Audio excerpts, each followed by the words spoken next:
I'm the Director of Policy and Outreach at Peace Action New York State. Thanks for coming tonight on a discussion on military spending and the Pentagon budget. We've got some great guest speakers with us here tonight from U.S. Labor Against the War. I'm first going to pass it off to Sally to quickly explain why this idea came to her, and she's going to speak a little bit about the Global Days of Action Against Military Spending. But also, very quickly, an important victory happened today. This morning, at about 11:30 a.m., the House passed the Yemen War Powers Resolution. It has now been sent to the President's desk, which we're very excited that it's passed both chambers of Congress. I don't know if I'm happy it's on this man's desk. This is the first time since the passage of the War Powers Resolution that it has successfully passed both chambers. This is no small victory, so I'm really excited about it. I hope you're all really excited about it. We've still got a long fight to go, but Yemen can't wait any longer, so hopefully it pushes forward. So I wanted to share that really good news first, and then now pass it to Sally. My name is Sally Jones. I'm the chair of Peace Action Fund of New York State. For the very first time for many years, the International Peace Bureau, which is an international peace organization founded 100 years ago, started this Global Days Against Military Spending, and it usually is around April, May, which for us in the U.S. is right around our tax day. So usually the U.S. groups that work on military spending use tax day as the focus, because that's when people actually think about how they are spending money. This year, so much has been going on. I'm not sure that we have as many tax day events as we've had in the past, but thanks to the War Resisters League, they faithfully every year do an action on tax day.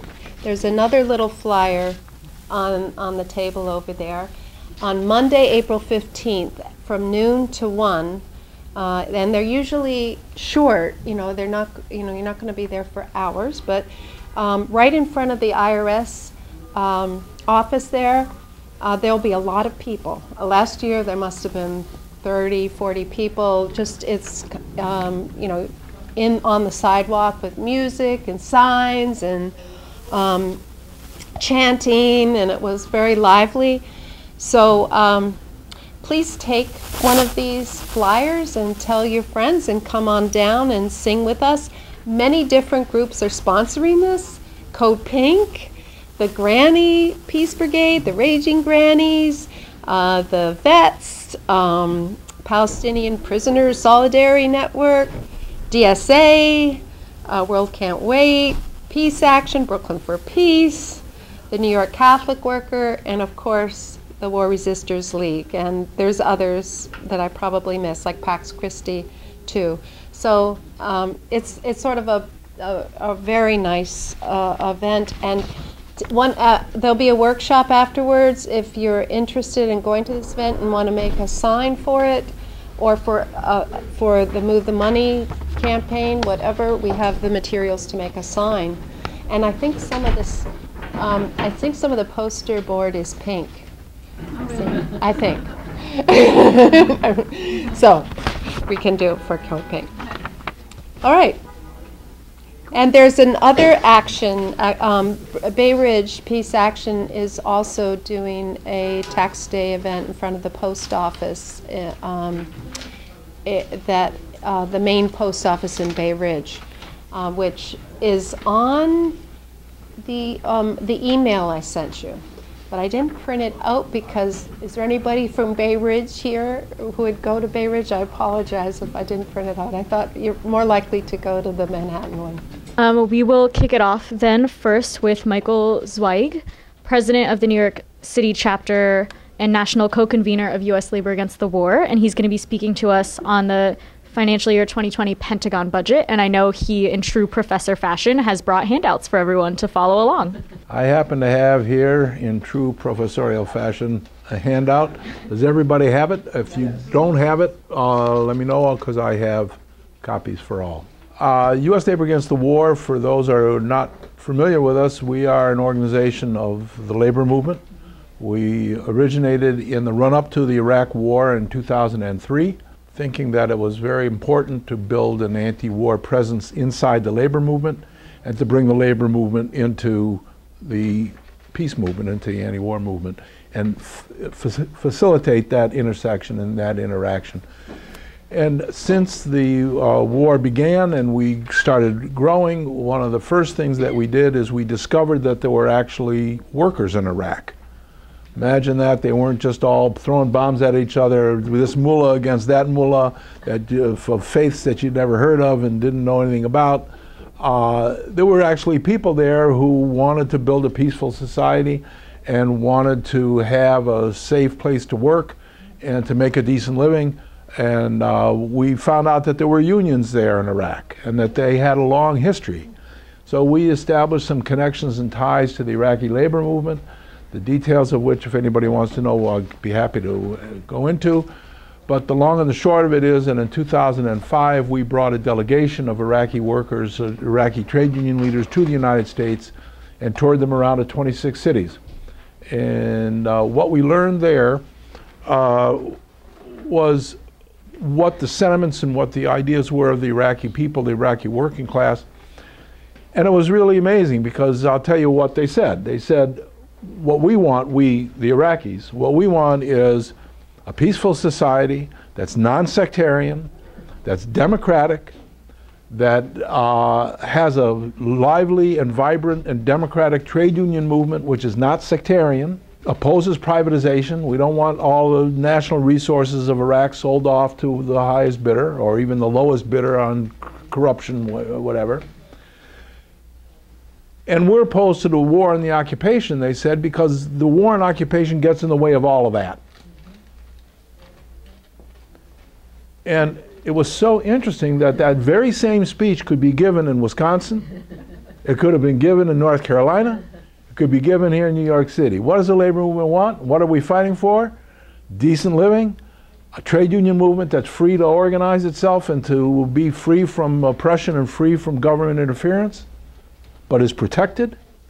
We want to oppose privatization of the schools and of the resources that we have in the society.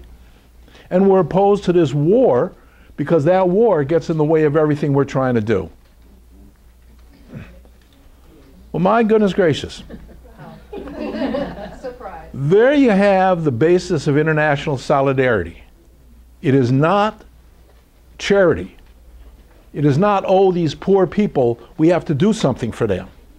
It is that we and they are involved in exactly the same struggle, although it may have different particular forms in Iraq, in the United States, in South Korea, in Venezuela, in Peru, and South Africa.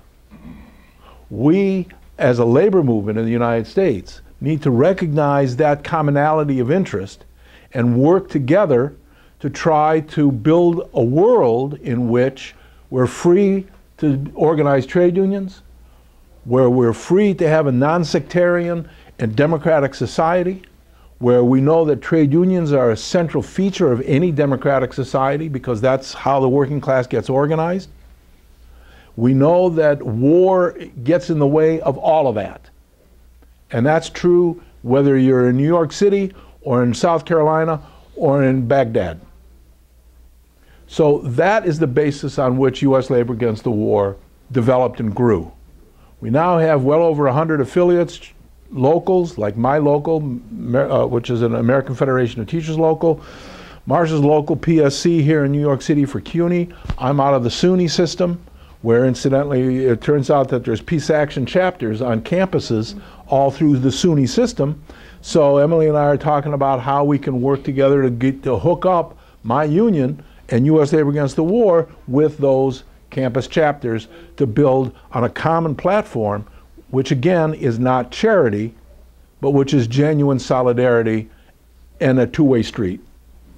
So that is what we're trying to do. And it is in that context that we have begun over the last many years now to take up the question of the American budget, the military budget, because that is a focal point, that is an important element of what we can bring to our people and to our members and to the population at large as to what does this military mean. Now, many people point out that the military in the United States is an all-volunteer force. The draft is gone, and that means that the military and military activity is sequestered into a very small fraction of the total population. Most people are not engaged with the military as it operates in today's world. They may be veterans, but they don't really know what is going on in Iraq, in Afghanistan, in the special forces in Syria, the special forces that are soon to be, if they are not already, in Venezuela and around the world. It's sequestered off into a corner, so it becomes more difficult to talk to ordinary people about what does the war mean. That's one reason why it's important to bring that question down to what does it mean in terms of the budget. So, we come with an understanding that the Poor People's Campaign brings and that Peace Action brings, and so many people have brought over the years. The budget is not just a set of numbers, it's a moral document. It's a document that represents the values of the society that creates that budget and that organizes that expenditure pattern. So what I did today was to bring out, for our purposes here this evening, some data in these three charts that are involved in a representation of what the military budget means for us. So the first thing, Trump's fiscal year 2020 budget, all these data incidentally come from the National Priorities Project, and if you go to their website, nationalpriorities.org, it's listed at the bottom of the two charts at the back of this. They have a number of tools, and one of those tools is what they call trade-offs. And in that tool, you can find out what for every congressional district, every city, every county, every state, you can find out how much the taxpayers of that jurisdiction have sent to the federal government that has then been taken off into the military budget. You can get that, that's a number. And the National Priorities Project has that number for all of those different jurisdictions. What this top chart is for the country as a whole, and it just shows the proportion of expenditures from what's called the discretionary budget. Now, just to make a little technical point, the federal budget has really got two broad pieces. There's what's called the discretionary budget, and there's what's called the mandatory budget. The mandatory budget are things like Social Security and Medicare and some parts of Medicaid that are there by statute and have eligibility requirements that are in the statute and have payout rates that are in the statute, and they don't change from year to year unless Congress wants to change them. That's what the Social Security program is. That's what the Medicare program is. So those are mandatory in the sense that Congress doesn't change them from year to year. The other part of the budget is what's called the discretionary budget, and that is what Congress has to allocate every year. And if they don't allocate the money, that agency doesn't operate. That's why we had government shutdown, right? Because the government didn't allocate the money because of whatever political hoo-ha, and so agencies didn't have money, they shut down. The national parks, the passport office, whatever. So what we have here on this pie chart is just for the discretionary budget. It looks at what is the Defense Department, and you'll see that that's the more than half of that budget, the right-hand side of that pie chart, 57%. The government in Trump's budget wants to send to the military. Now, this year, that's his budget. Now, by comparison, let's see, if you look at transportation, now we got transportation problems. I don't have to tell you, we got transportation problems right here in New York City. Well, instead of 57% going to defense, 2% goes to transportation. Instead of 57% going to defense, well, what do you want? Education, where is it? 5%. 5%. Yeah. So 12 times as much money goes to the Defense Department as goes to education. Well, that's not just a comparison of numbers, that's just sort of crazy priorities. Now we can get into a discussion about why we have that military and why we have that expenditure, and I'll just flag 2 points and we can get to it in questions and discussion. Number one, and the most important reason, to project American corporate power around the world. That's what the American military is there to do. It's not there to keep peace. It's not there to make nice with our neighbors. It's there to project and to protect American corporate power as it proceeds to operate on a global scale. To preserve shipping lanes, to keep naysayers and to keep hostile forces to our corporate interests at bay. That's what that money is for. That's one thing. The other thing is there's this military-industrial complex, so that all over the country there's in every congressional district some military spending going on for the F-35, or they're building aircraft carriers in Mobile, Alabama, or they're doing whatever they're doing in all the 535 congressional districts. And so that helps to give political cover to that corporate mission, that global corporate mission. So when we're looking at these budget numbers, we need to think about what this is really about. Is it about projecting American corporate power across the world, or is it about educating our children? Right?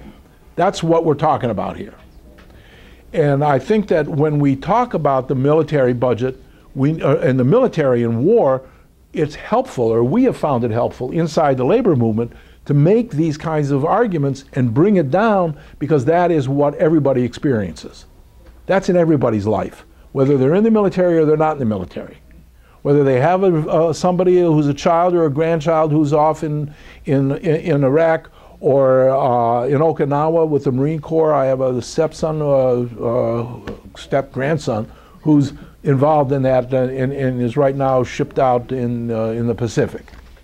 Well, let's see. So that's what this first chart is. And I will say one other number. The U.S. military budget is bigger than the next 7 military budgets of countries in the world. 5 of those countries are American allies. Right? That includes the UK, it includes American allies, plus Russia and China. So this budget is so off scale for the world and for our needs that it really does cry out for opposition. And that's what we're here to try to figure out how to do. So moving along to what does this mean for us here in New York? And I do this every time I speak about this. I go to the National Priorities Project website and I say, well, for wherever I'm going, what does the military budget mean for that place? All right? So you got 2 charts here. The first one is, what does this mean for New York City? All 5 boroughs. The next chart is, what does it mean for the 10th Congressional District? We are right now sitting in the 10th CD, which is Jerry Nadler's district. And it runs through all west side of Manhattan, going down all the way down to the Battery and then across into Brooklyn. It's a very wealthy district. You will see, actually, it's kind of interesting. I didn't even know this until I did these calculations actually just this morning. This congressional district spends or has about 28% of the income of all of New York City is in this congressional district. Yeah, wow. At least in terms of taxes.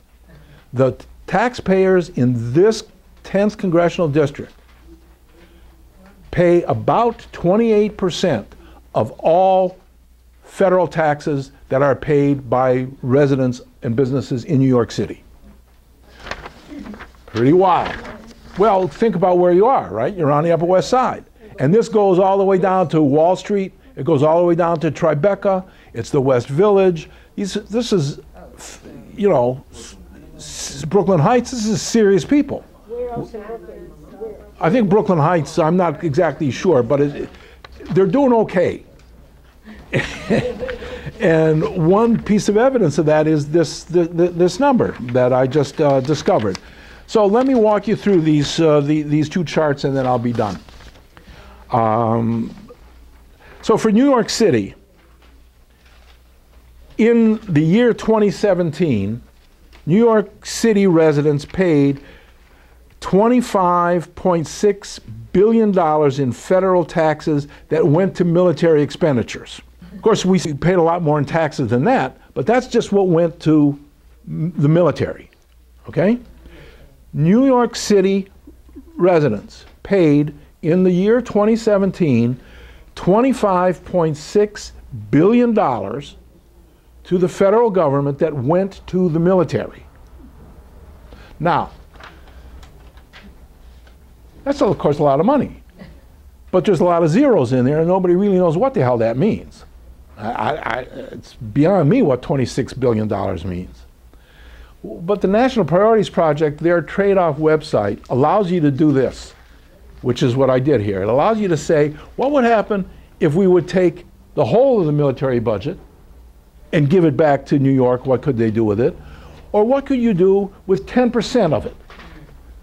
And so, you know, I'm sort of a moderate type guy. So I said, well, why don't we just not destroy the entire US military? Why don't we just cut it by 10%? So now it's only bigger than the next 6 countries instead of the next 7. It's still more than half. Right? And so we're not gutting the military here. 10%, if that money came back to New York City, that means we would have over $2.5 billion a year more for our city budget. Well, what could you do with that money? Happily, the National Priorities Project has figured that out for us. And here's the numbers right here. You could have all of these things. I picked 6 categories. 4,181 more elementary school teachers, well, more than 4,000 elementary school teachers. You could have 7,600 jobs in infrastructure. You could, on top of that, you could put 40,000 kids in the Head Start program. On top of that, you could get 33,000 military veterans getting VA care for a year. On top of that, you could get 18,000 students receiving Pell Grants. That's all right. On top of that, you could get 141,000 children receiving low-income health care for a year for that money. And that money would come back to you again next year to do it again. If we would cut that budget just by 10%. It's pretty remarkable.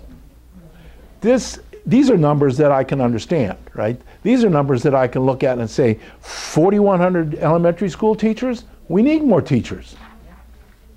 And on top of that, you could get all this other stuff. Not or, and.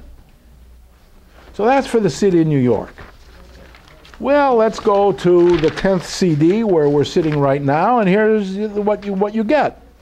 This congressional district sent $7.3 billion last year, or in 2017, to the federal government that went to the military.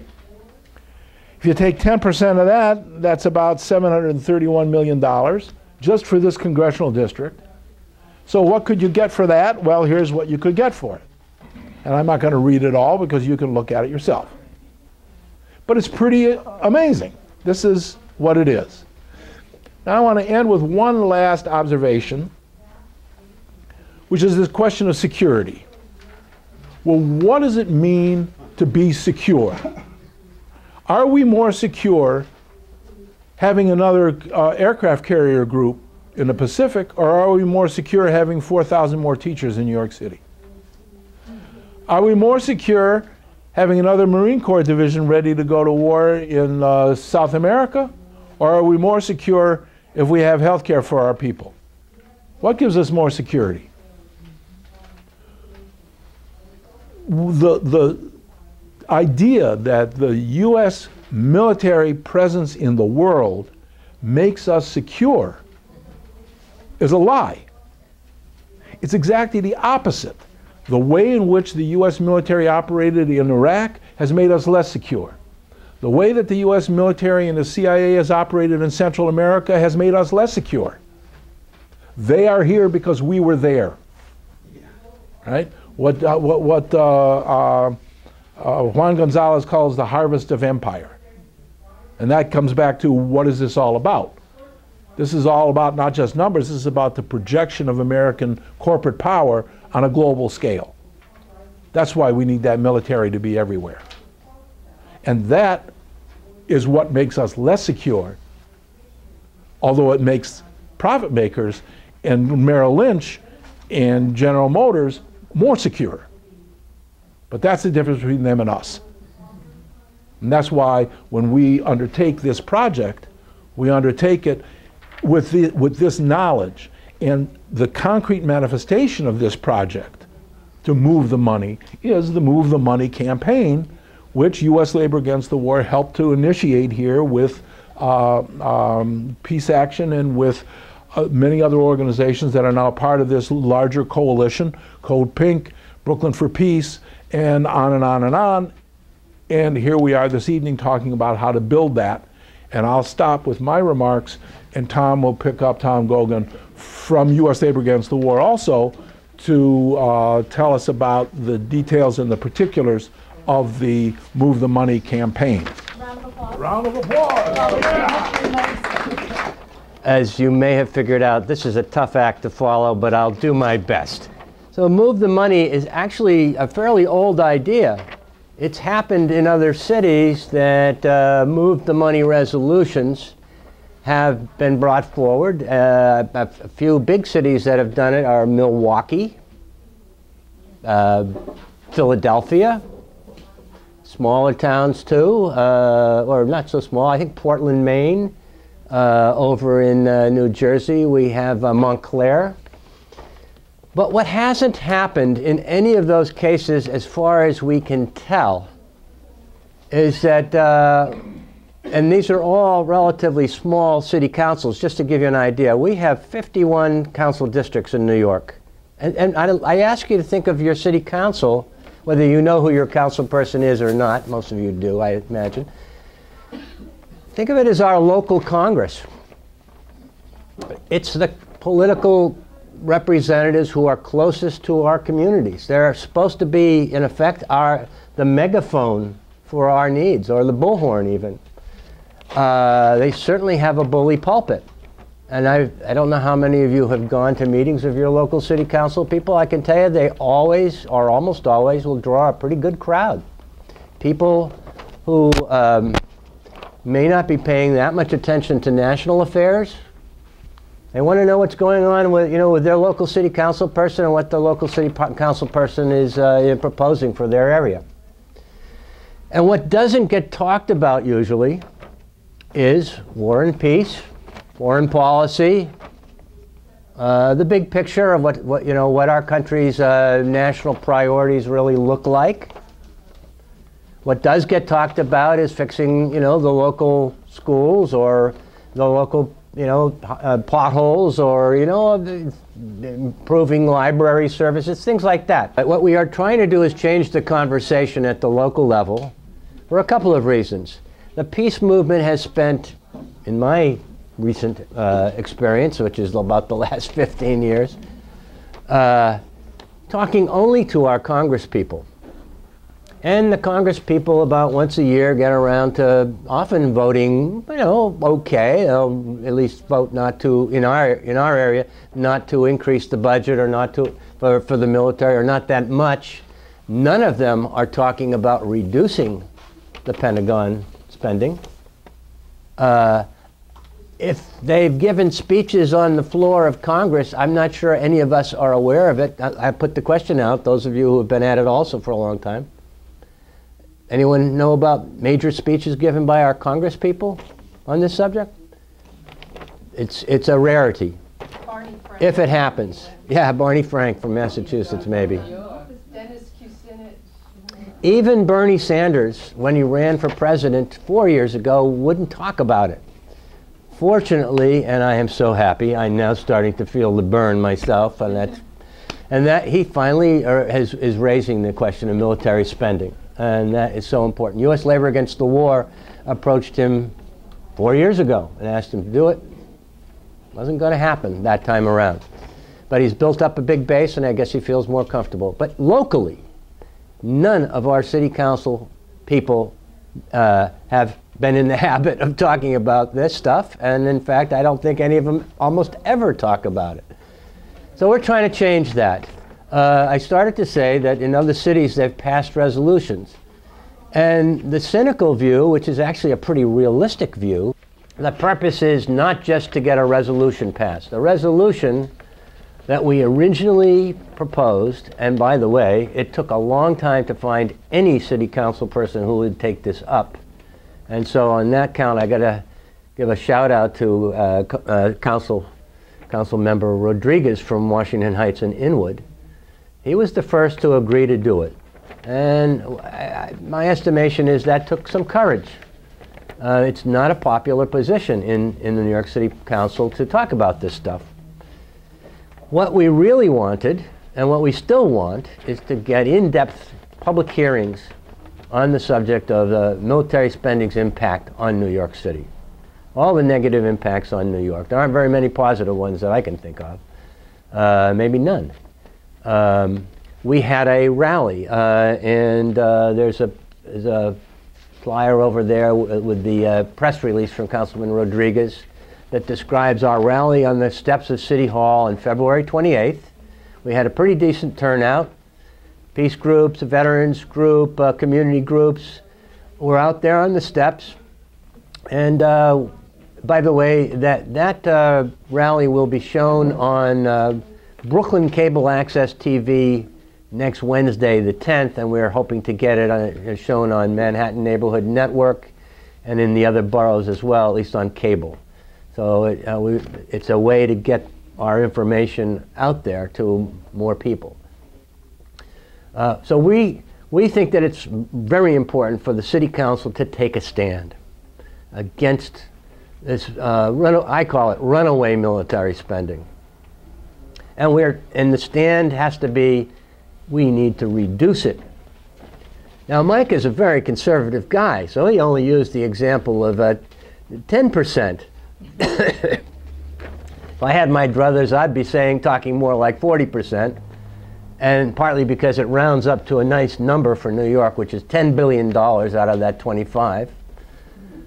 And we could do a lot more with $10 billion and a lot faster over the year after year for the kinds of stuff we really need. The subway system, as everyone knows, is falling apart. The fares keep going up. The schools need a lot of work. Our CUNY and SUNY students need not only the support they get from Pell Grants, but the buildings up at the main campus of CUNY are crumbling, and at Brooklyn College and so on. There's a leak. I mean, it's unbelievable. I shouldn't talk about it. Maybe Marcia will later. And the professors and the adjuncts are not getting paid enough either, by the way. We need billions. We really need billions of dollars more here in New York to do the job right. And that would be over the next 5 or 6 years to really make a difference in this town. If we can get the City Council to take the first step, which is to pass the resolution, we still have to get them to take the second step, which is to hold serious hearings on this subject, comprehensive hearings, hearings that go department by department. What are the needs? That's what the U.S. Mayor's Conference in June of 2017 called for. They said every city and town in the United States ought to hold such hearings, looking into the impacts of the military budget on their city. And by the way, we talk about the Pentagon budget as if that's the only piece of the military budget, and is the biggest. Guess what? Guess where the nuclear budget is? Some of you know. It's the Department of Energy. That's a hidden piece of the military budget. And dare I say, I don't think it'll be news to most of you in this crowd, war and militarism have been a bipartisan project. We're living in what used to be called the belly of the beast. It is an empire. It's a new kind of empire. We don't always have, or even often have, occupations that last for years and years. Iraq was sort of a recent exception to that rule. But we still project military power all around the globe.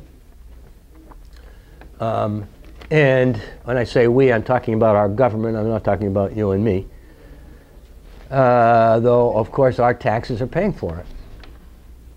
Now, we're at U.S. Labor Against the War in very sympathetic and solidaristic alliance with more and more groups out there, peace groups that ranging from war tax resistors to community groups that just want a better library, or or tenants association. There's a big tenant association meeting going on over here. Mitchell-Lama tenants who are facing privatization. I thought maybe we'd see somebody from our U.S. Postal Service Workers Union, the American Postal Workers Union, tonight. They're fighting privatization of the post office. Privatization schemes are also part of this. Guess what? Veterans, many of whom went to war that's somewhat idealistic, or take your pick. They swallowed the Kool-Aid that is taught in schools and taught in churches and taught everywhere, that our country is fighting for freedom and democracy and to bring light to the darkness all around the world. A lot of those people came back, and they are hurting. And the Veterans Administration, interestingly enough, actually provides a model of the best healthcare system in the country. You've got one-stop shopping, you've got coordinated services, and but in this case it's mostly the Republicans want to privatize that because the big corporate healthcare interests recognize that there's money to be made if they can just privatize it. And they're using the rural areas as their wedge because some people have to travel more than an hour or two to get to their local state VA. So there's a fight in the VA to prevent privatization. It's all of a piece. There are so many different aspects that we just don't think about. The Postal Service, healthcare, Medicare, even those things, as Mike pointed out, Congress can change it under the wrong political circumstances. And right now, we've got a president who actually wants to seriously cut Medicare. He's going to, I'm not saying he'll win, but I am saying he's pushing mighty hard. And he already is pushing this year to bring up the military budget to close to 63%, I think it is, of the total discretionary budget, the part that Congress votes on every year. And that would be $750 billion for this year alone. So maybe I should stop. I see a question. Dave. How much of the military budget is intertwined with the colleges, the universities in New York City, for example? DARPA is a huge funding source for much chicanery. We may be at a point where things are so interwoven it would be very difficult to extricate. You're talking to somebody who almost got what was called the National Defense Grant to study for a PhD way back in the day, at a time when I wasn't putting all the pieces together. As it turns out, I turned it down because I didn't want to get drafted out of graduate school, and ended up coming to New York as a VISTA volunteer. I don't think we have that level of fine-grained detail at our fingertips. Do you, Mike? I don't know the number. How much of CUNY money or any university money is tied up with Defense Department military research, money? Defense Department contracts. Well, a lot of the things that we don't see on a daily basis are funded by DARPA or something of that nature, and it looks perfectly innocent. No, well, that's why, like at Baruch, the CIA was trying to set up a center at Baruch. That's what you're talking about. Yeah. In the old days, they had research funding everywhere, from the Defense Department or from the military. But so that's still happening. In many, we've done a study at U.S. Labor Against the War with all of the ROTC efforts at elementary and junior high schools. So there's always a trade, the ROTC, there's a ROTC unit at City College. And in exchange for being able to recruit people into it, students, they fund a chair, they fund a Colin Powell Center there is connected to the ROTC funding. So I understand what you mean, but I don't know if it's been tracked that carefully. Who funds this, the group that we're talking about where you got your... National Priorities Project? The The National Priorities Project is now part of the Institute for Policy Studies. So they are a division of Institute for Policy Studies, and they get their money from foundations, and they get their money from wealthy individuals who want to support this kind of work. They're not getting the money from the corporations. Complicated though, isn't it? I mean, of who is the who are the foundations? The foundations are like the, you know, the underwear of the, Marcia, with your permission? yeah. We all have things that we care about here in New York that need more funding. Pretty much everybody in this room thinks that the military is getting too much. So we're going to ask people to write letters to your city council person. We've got the supplies, and I've even got a short model letter for you to use if you want to. Well, we will collect them afterwards with your permission, and then we will, you know, make sure they get directed to the legislative directors at each of the city council offices. We want to get letters coming out of this session. There are going to be 2 breakout sessions tonight, and who is going to explain the other breakout? Sally. Okay. But maybe we'd have a couple more Q&A. Yeah. I want to know what you think is the connection between the way the budget is structured now and how it contributes to income inequality.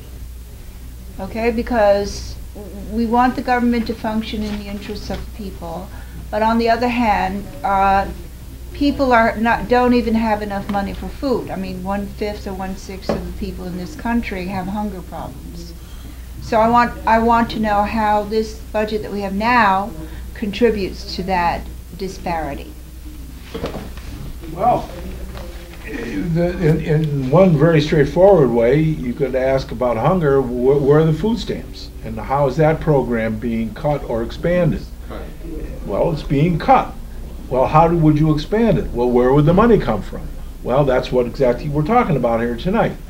So there are ways in which discretionary expenditures for food stamps and other direct support for people, Section 8 housing and all other things would work. In the longer term, what could you do to compress inequality in this country by truly improving the educational capacity for poor children, for children from poor families, so that they could get an education and move forward. Another thing about income inequality has to do with jobs, and where are the jobs? Well, people say if we spend all this money in the military, that will be jobs for people, and that's true, but there are studies that have been documenting that per dollar spent, more jobs are created if the money is spent in building infrastructure. More jobs are created than what you would create in the military if you would spend the money on building schools and on hiring staff for those schools. Per dollar spent, the military does not create as many jobs as other uses for the money that are more directly people-oriented and service-oriented. If the money were then transferred, that would have, again, some impact on the inequality in the country by creating more jobs and good-paying jobs. Now, just one thing there, which U.S. Labor Against the War is also concerned about and working on, if you cut the military budget, what happens to the people who are working in those industries? What happens to those communities that lose those jobs? That's a very serious problem. That is not nothing. And that is not, oh, who cares? We care very deeply. And that means that there has to be serious planning that goes into the reorientation of the economy, the way that the Defense Department does when they have base closings, for example. They do very careful studies about what will those bases be used for, that land, what could the workforce be transferred to, or what other uses. All of those things are subject to real investigation. And if we took the money that was being spent on the military and used that money to figure out how to improve people's lives and deal with these kinds of questions, we'd be far, far ahead of where we are now. Yeah, a couple of years ago we had somebody here from the Institute for Policy Studies who told us about an office in the Pentagon that's dedicated to doing just that. Yeah. It's finding. Economic adjustment. That's what it is. Yeah, economic adjustment. That's right. And they find jobs or figure out what to do with where defense projects have been cut. That's right.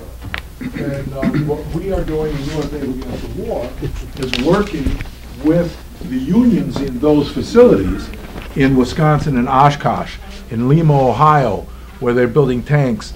Those kinds of issues are very immediate, and we are working with the unions there and with the workers there and the management and the Defense Department to try to figure that out.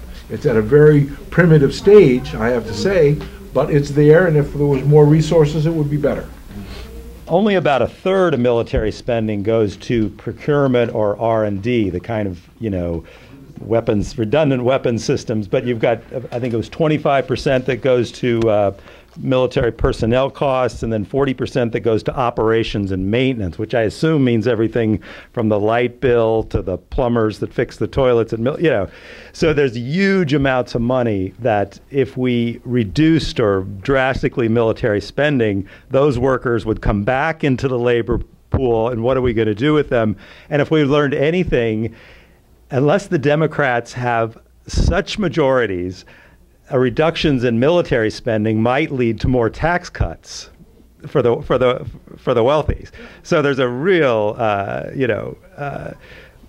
battle, even if we were to get significant cuts in military spending. And I would say there's probably a lot of I don't know if it's going to be a popular statement in this room. There's probably a lot of social benefits that flow from a lot of different types of military spending. It could be spent better elsewhere, but if we increased pay for all military personnel below the rank of officer tomorrow, a lot of them would be sending more money back home and whatnot. So it's a very complicated. I've had the opportunity to be up in Maine, where the government is working with one of its prime contractors, General Dynamics, building futuristic destroyers that are capable of sending it feels like a laser beam shot 200 miles into whatever territory they want to shoot it at. The workers there are not thrilled working with General Dynamics. It's very interesting. Labor management relations there are not a love fest. And quite a few workers there, when they went through a slump, signed a petition that said, why aren't we building other stuff that would be more useful in the economy? Or how about wind turbines, for example? A retiree got an article published in the local paper, and the title was, "We could build anything." And I've talked to the head of the machinists union up there in Maine, and he says, look, we would consider building something else, but we need a good business plan. They also need a movement that's going to challenge the whole notion that that economy is so dependent on one huge military contractor. What they're good at is building ships. What could happen, for example, or at least what might have happened in another time and place, and one of those places was Norway, is that if the government were to subsidize civilian shipbuilding, you could keep everybody working happily up there using the skills they already have without having to move, to another state to find a job. One of the key demands that U.S. Labor Against the War has been proposing over the last at least 6 years is the notion of a just transition to a sustainable economy. And what that means is that the workers who are currently working in dirty industries and military industries, whether it's coal production or nuclear power or building battleships or whatever, that they should have income supports, access to retraining, and other forms of support in order to transition to better jobs. But the other piece of it is we need a whole new industrial policy in this country. Something that is geared towards, dare I say, something that is now starting to get talked about. The Green New Deal is certainly a popular, suddenly popular idea in some quarters of the Democratic Party, and it has a history to it, and maybe we could have some say in shaping it. clearly there's going to be, and already is, a big fight. The Republicans just held a kind of a show vote, and they voted the whole thing down 57-0, while the Democrats just sat that one. All but 4 Democrats sat it out. But the point is, there's a change is going to come. There is change in the air. The fact that Alexandria Ocasio-Cortez, beat one of the top political pros in Queens tells you something, that the people are starting to think differently about this stuff. We're at a very interesting point. It's very dark in a lot of ways, but it's also darkest before the dawn. And I think young people are really picking up on this mood. They are the voters of the future. Us old-timers are on the way out, and we still have a few good ideas to throw in the pot. But yeah, that's changing. I just want to say one thing back to the move the money. The resolution that I just passed out, it's easy to remember. It's Resolution 747. And that's what we want people to write. There's council people asking them to co-sponsor that resolution, those of you who end up writing letters today. Are there any co-sponsors? Yes. For a while, Rodriguez was the lone sponsor. About a month later, interestingly enough, Councilperson Brennan from Bay Ridge came on board. And we are very hopeful that we'll get some other ones pretty soon. And then it begin to slowly build up sort of a snowball effect. So we are, but it's going to take a lot. And I'll say one last thing about this. We're going to supplement letters that people write with a pretty serious effort at postcarding our council people. And it's a way to register popular opposition and popular, and maybe more than opposition, that are popular support for 747. So we're going to start off by printing up a couple thousand postcards, very nice looking, with a picture of Martin Luther King, one of his quotations, I think, from his famous Riverside Church speech. And that's a quick little blurb asking the council people to co-sponsor 747. So that'll be unveiled in the next week and a half or so. Move the money, move the private money out of election campaigns. Politicians need an awful lot of money to get elected. Who gives them a lot of money? The people who have a lot of money. Once they get elected, one of their main things is, important roles is to them, not only do they represent the country or their community, but more important to them is they want to keep their job.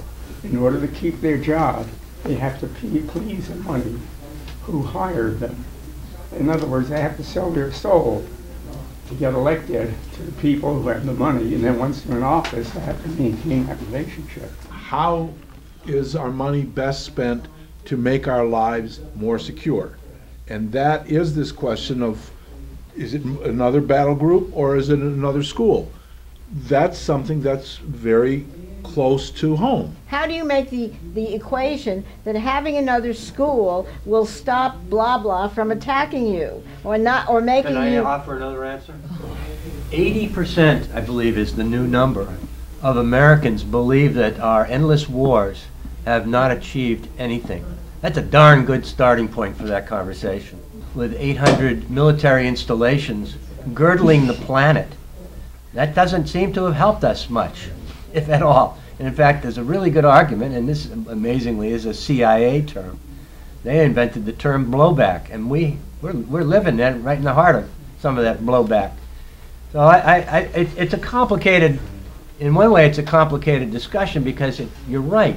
You're going after people's deep-centered beliefs in many cases. They've been, I hate to use the word, but I don't know what, they've been certainly, all of us in a way, have been brainwashed into believing a certain set of unassailable truths. And I think that you're right, though. You used two great examples. If we're starting with an idea that's not yet taken on as the common wisdom, we're gonna encounter pushback, and we should be ready for that. I do believe that's one of the reasons why and I think it's going to be very clear as we get into this, move the money. We're going to get a fair amount of pushback from our city council, our otherwise liberal city council members, and so we're going to have to challenge, some of these notions. We're sitting right now in Councilmember Rosenthal's district, and she needs to be on board with this, and I think there's no reason why she wouldn't be if a few people who are sitting in this room whose district you're part of that district, you're not coming from elsewhere, write a letter, put a postcard in, go talk to her. You probably have talked to her more than once already about various things. Do it again and bring her on board with this, and then there's 3 people, and then there'll be 5. And part of that is to have the kind of conversations that Marcia's talking about with what does this mean, this military budget? Is this a good thing? What are the values behind it? Does it make us safe, or does it threaten our safety? What are we doing with this military budget and with the money that is going to it that we might do otherwise that would be better for us? That's a conversation that's essential to have. And part of the problem is going to be addressing what is in people's mindset about, I got to be secure. But that's something which we can address and which people are ready to hear about. I'll say one last thing. In any organizing campaign, if you're the labor organizers, is the 1s, 2s, and 3s, right? Who's the advanced, who's the intermediate, and who are the backward? Don't spend your time going after the backward and worrying about the backward. Go after who's advanced, who already understands something, and you can bring them along and have that be the core of who can then go and get the people who aren't quite sure but are ready to be convinced. People who are going to be saying, I'm going to need another missile system before I need another school, and damn it, I'll kill you if you don't agree with that. You're not going to convince that person too quickly. So don't even try. Go after what you can do and get that done. And I think in the course and in that process of organizing, those transformations get made.